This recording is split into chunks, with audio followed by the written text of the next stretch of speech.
There's a specific kind of tired that doesn't come from lack of sleep. It comes from watching someone you love grow smaller, slower, more forgetful of the things they used to know without thinking. If you're caring for an aging parent right now, you already know this tired. And I want to talk about what one of the quietest teachers in modern spiritual history might say to you about it. Not to fix it, just to sit with you in it for a few minutes.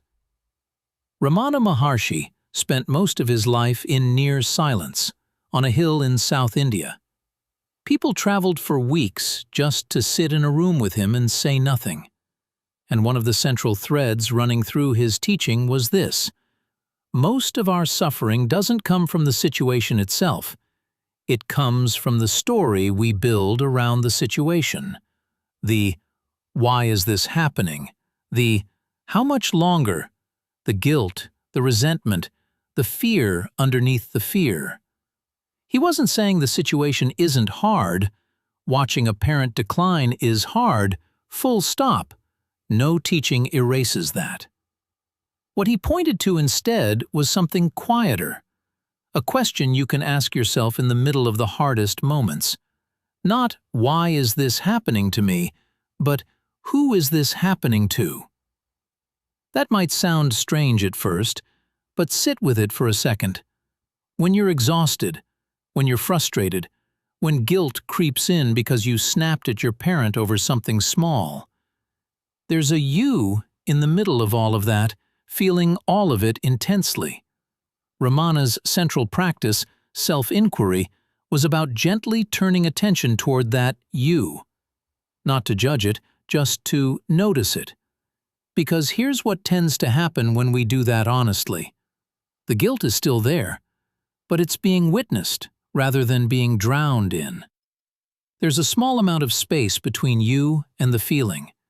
And in that space, something in the body actually loosens, even slightly.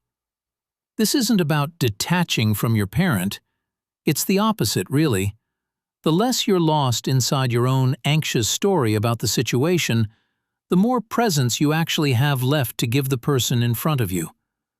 Ramana often pointed people back to a simple truth, that the awareness in you, watching all of this unfold, is not aging. It's not tired. It's not afraid. Your body is tired. Your mind is afraid. But the quiet awareness underneath all of it has been steady this entire time, through every version of you that's existed. That doesn't mean the tiredness goes away, but it means you're not only the tiredness. There's a story often told about Ramana's own life, how he cared for his mother in her final days, staying close, present, unhurried, even as her body was failing.